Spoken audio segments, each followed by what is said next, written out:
guys, welcome back. It's Josh with the Financial Advisor Car Guy. This week we're going to talk about auto warranties. And the reason that I want to do that is to talk to you a little bit about inflation, but while talking about automobiles, maintenance and all those things, parts and labor costs and all those things. So let's just dive right in. Generically speaking, when you buy a brand new vehicle, it usually comes with a warranty of some type, right? Maybe it's bumper to bumper, maybe it's drivetrain, maybe it's powertrain, maybe it's accessories, whatever it is. That's fantastic. Now, what happens if you buy a used car? Now, you can buy an aftermarket warranty, which, again, same thing, can cover things like bumper to bumper. Everything that can go wrong is covered. Or you could do a drivetrain or a powertrain or et cetera, et cetera. So warranties are good for the protection of the vehicle, and it's in the dealership and the auto manufacturer's best interest to give you that warranty to sell you the car. Now, generally speaking, a 50,000 mile warranty, if you looked at a Hyundai, for example, across the entire nation, how many things break on a random person's car in that 50,000 miles? So for every car that makes it to 50,000 miles never having a warranty claim, there's probably another one out there that's had 2 or 3 or 4, right? So they kind of weigh the average of what a repair might cost, how often a repair may be needed, what the cost of the labor, what it's going to cost the dealer, are they going to have to give out a loaner, all those things. They factor all that into the price. So when they tell you that the car comes with a free warranty or it comes with a warranty, you're paying for it. It's just bundled into the price of the car. And the dealership wins, or the auto manufacturer wins, if you never make a claim on that warranty. Okay, so now that that's out of the way, that's kind of the just generics, but let's talk about inflation and how that's going to impact things like your warranty, okay? So when the warranty companies are pricing whatever the coverage costs, it's just insurance, right? It's insurance that the car company is giving you on your car. So if something breaks, they fix it. Hopefully there's no deductible. If there is, maybe it's minor, but the idea is it's an insurance policy. Now, when they do that, they have to figure out the cost of components, right? Whether it's, I don't know, the engine, maybe it's the transmission, maybe it's the rear end, maybe it's the suspension, maybe it's something else, something electronic, right? Those can cost a lot of money. And what really is bad is the diagnosis cost, right? Many times it's the labor to dig into the problem that costs the most money, because these shops aren't cheap, right? Dealerships, labor costs can be anywhere from $80 to $250 an hour. And again, if you don't have a deductible, the warranty company is paying for that. So let's say I'm driving my R8 and there's some weird ticking from the engine. I don't know what it is. I drive it to the dealer because there's a warranty. The dealer says, okay, let's diagnose. They have to probably pull the engine, figure out what the ticking sound is, fix it, put it back together, put the engine back in, and give me my car. Now they might be 20 hours into it at $200 an hour. That's $4,000 in just labor alone, labor alone. Then who knows what the part is, who knows, all the things, right? So the idea there is that gets very expensive. Now, the inflation side of things, right? Costs are rising across the board. There are part shortages, chip shortages, as you're very well aware of. Supply chains are being bogged down. If something electronic breaks in my car, it could be 6 weeks, 10 weeks, 6 months before I see that part show up. So to combat that, right, they have to raise the price. That's just what it is. It's supply and demand. So if I can't get the part from supplier A, but supplier B has it, supplier B might charge, 20% more because they have it in stock. Okay, that's fine, but the warranty company is going to pay for that. Now, the other thing that compiles to that is labor costs, because now the dealer has to pay more for the part, okay?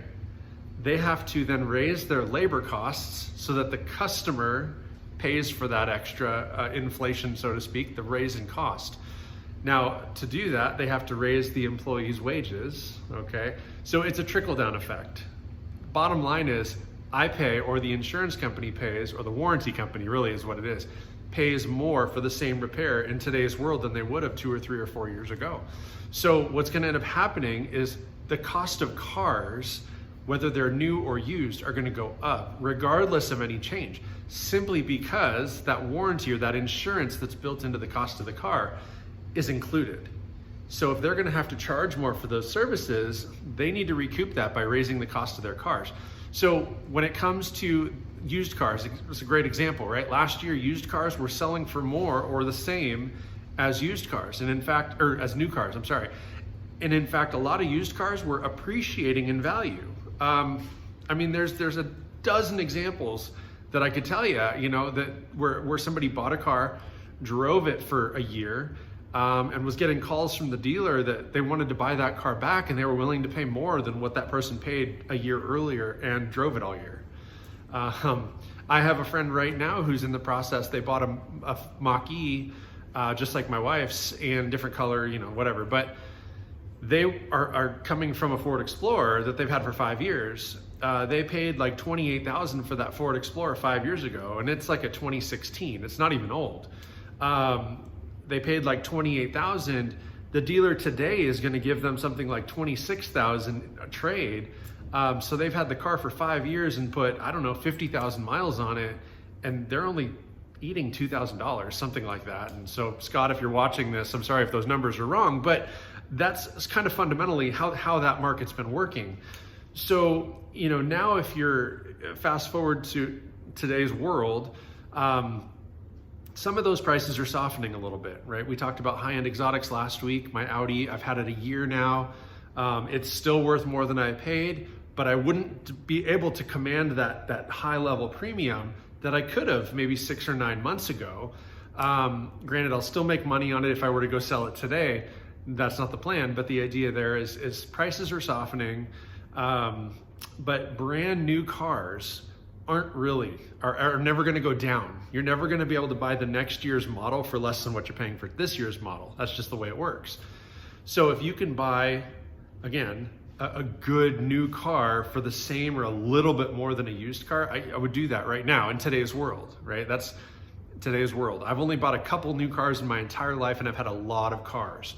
And this Mach-E we had, this is literally our second new car in almost 18 years of marriage or 17 years of marriage. And so with all that said, I'm not a great example for that, because I like to buy my cars used. I like to get great deals. I like to fix them, tinker with them, hopefully improve upon them. And then when I'm done with them, sell them for what I'm into it or more if I can make some money. Now, with a new car, you're never going to do that. Today is kind of a unique circumstance where, even my Mach-E is a current example of, I have equity in that car. What we paid for it in January, I could sell it for more than that today, having driven it for 5.5 months, putting 3,500 miles on it. It's very rare that you buy a car and it appreciates that quickly. The 10% or the 20% right off the top when you buy a new car, usually if you drive it off the lot, it's worth 10 to 20% less right then and there. That is not the case today, especially in a desirable car. And for whatever reason, these Mach-E's are incredibly desirable. They really, really are. People are looking for a gas alternative. They don't want to spend $5.50 or $6 a gallon if they don't have to. And plugging in and charging your car is very inexpensive in a lot of areas. Power is really cheap for us. So it's a no-brainer. We're driving my wife's car way more than my truck or my R8 or my Mustang or any of those cars. And so, that's seeing a bulk of our miles. And we're saving a ton of money. And so now, granted, we have a car payment, but it's justified because we're not spending hundreds of dollars on fuel like we were. So I got to say, driving a brand new car with a warranty and saving money on fuel, it's not quite a wash, but it's really, really close. And we have the safety and security knowing that if something breaks on that car, I can take it to the dealer and they're going to fix it. So right now there is a, what do they call it? A recall out on that Mach-E. And I don't know the ins and outs of it. My wife got a service request or a service letter from the dealership from Ford to her email that basically said a couple of these Mach-E's have combusted into flames. After a rapid charge, the moment you unplug the rapid charger, if you accelerate too quickly, something in the battery connection overheats and it will combust, it will catch fire. And there's only a couple known instances of this, but Ford's not messing around with it. They're getting it fixed right away. And I don't think they even have an official fix yet. So my buddy Scott, who's buying this Mach-E, he's not even able to take delivery. It's sitting on the dealership lot. In fact, I was texting him earlier today about it. And it's sitting there. He's not allowed to drive it away. He's not allowed to sign the final paperwork until Ford can fix this thing. They're not going to allow a delivery. So he's a little bit frustrated. I'd be frustrated too. We're still able to drive our car. We're not at home. We're not rapid charging it. So it's not a real issue for me. But anyway, long and short of it is an issue and Ford is addressing it. But again, it all boils down to costs. And so again, for Ford to put a warranty on these cars, whether they're new or used, if something breaks, those warranties are charging, or the dealership's charging the warranty company a ton more, which is just a perpetual cycle. The warranty companies are going to start charging Ford more for the coverage. So when you go buy a new car, prices are going to be higher because of that. And I mean, it's an ugly situation. I was actually just reading, I don't know that this number is true. I hope it's kind of not, but with the lithium shortage and all the components that they're running short on, it's costing Ford something like $25,000 more to build a Mach-E today than it did a year ago. So they're not going to take a hit. Does that mean Ford cars, Mach-E's, Lightnings, all their electric vehicles are going to be $25,000 more than what they were MSRPing for 6 months ago or a year ago? I don't know. I don't know what that looks like. And so maybe this whole recall thing, you know, I hate to call it a ploy, but maybe it is. Maybe it's some sort of ploy to slow down the sales. It allows the factories to get caught up in their building. I don't really know. But what I'll tell you is inflation's here to stay. It's not going to go away right away. It might simmer down. It might calm down. But I can't really think of many times in life that, you know, a gallon of gas is not a great example. But a gallon of milk or a loaf of bread or a dozen eggs, they don't usually come down in price, right? There's sort of a median price, and that's kind of what they are. Sometimes they're on sale, sometimes they're 2 for 1 or whatever it is. You know, maybe you save $1 on a gallon of gas if you have a coupon, or a gallon of milk if you have a coupon. But for the most part, inflation affects all those goods and services. They go up, okay? Thus, in turn, everything goes up. To justify people paying more money for, you know, a loaf of bread, they need to make more money. So wages go up. Cost of living goes up. Inflation impacts the whole spectrum of the world. And right now we are living in a time where inflation is incredibly high. Cost of everything is up. You know, you go out to dinner. We drove through a fast food restaurant tonight for dinner, and it was $31 for 3 of us. My daughter wasn't even with us. So it was my wife, myself, and my son. And that's fast food, $30. We used to be able to eat there for like $15. And I'm not saying it doubled overnight. It's been a steady progressional increase, but it's not good. That's the world we're in today. It's not good. And I don't see it slowing down. I don't see it going backwards. I don't think that in a year or 2 or 3, I'll go to that same restaurant and what I ordered tonight isn't going to cost less than $31. It won't. Those employees are going to be making more money.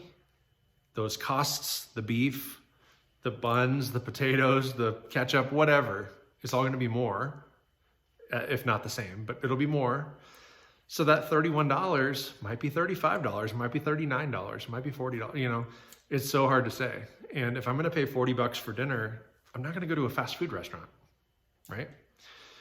So the long and short of it is inflation is a problem.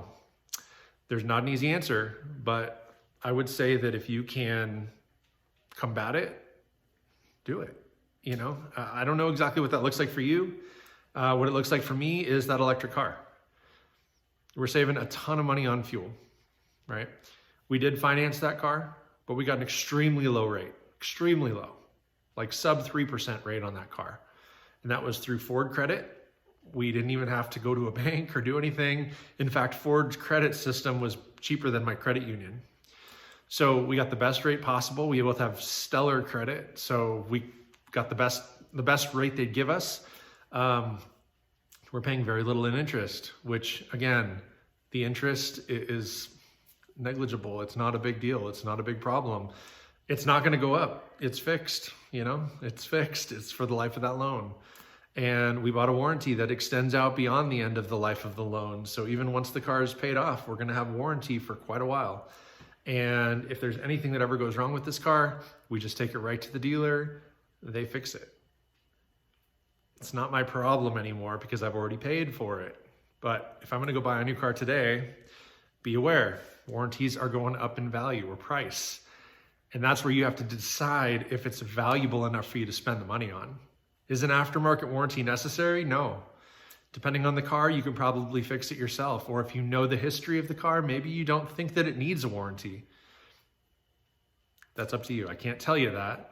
But if you can work on it yourself, or you know the history of the car, you've got paperwork that maybe comes with the car, major services have been done or they haven't, you kind of have an expectation of what the car may or may not need.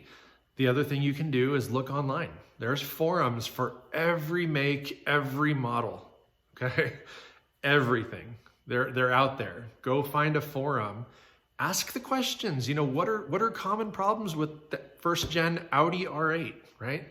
I could tell you, because I know, I've looked. What are the problems with the first gen Ford Raptors, right? There are some issues. Now, I did buy an extended warranty on my Ford truck, but I've never used it, and it's going away. I've never had an opportunity to use it. But the truck's been pretty bulletproof, knock on wood. That's fine. But the R8, it's an expensive car. If something breaks the air conditioner compressor, that's a common problem in these cars. If that goes out, it's like a $6,000 repair. The engine is coming out. Well, the warranty was $2,500. So if I have that thing break, I save myself $3,500 one go. So that's a cheap investment. Again, cheap insurance. And that's where you kind of have to weigh the odds. If I were to go buy this car again today, and if I were going to go buy that warranty, I guarantee you that warranty is a $4,000 warranty or more today, not $2,500. Inflation, it sucks. It sucks. We haven't seen inflation like this in decades. Literally, I'm 40 years old. The last time inflation was this high, I was a toddler or not even born. It was 40 years ago. So all that to say, the world is confused. Be smart with your money. If you have any questions or concerns, how you save, how you grow your wealth, how you do any of those things, reach out to me. I want to be a resource to you. That is why I am the financial advisor car guy. I am a financial advisor professionally. It's not just in my name. That's what I do professionally for a living outside of my garage. The car guy stuff is just hobby stuff. I love cars. I love building them. I love playing with them. I love buying. I love selling, all the aspects of cars. I enjoy that stuff. So that's where the name came from. But first and foremost, I am a financial advisor and I can help you. I'm happy to lend you my time to walk you through what a scenario might look like if there's something you're after. So take advantage of that. Hit me up. My time is free, okay? Other than that, comment down below, ask questions. I love getting emails and I get them every so often. People do comment. I appreciate that. Like, share, subscribe. But most importantly, remember, may every investment you make be a good one. Till next time.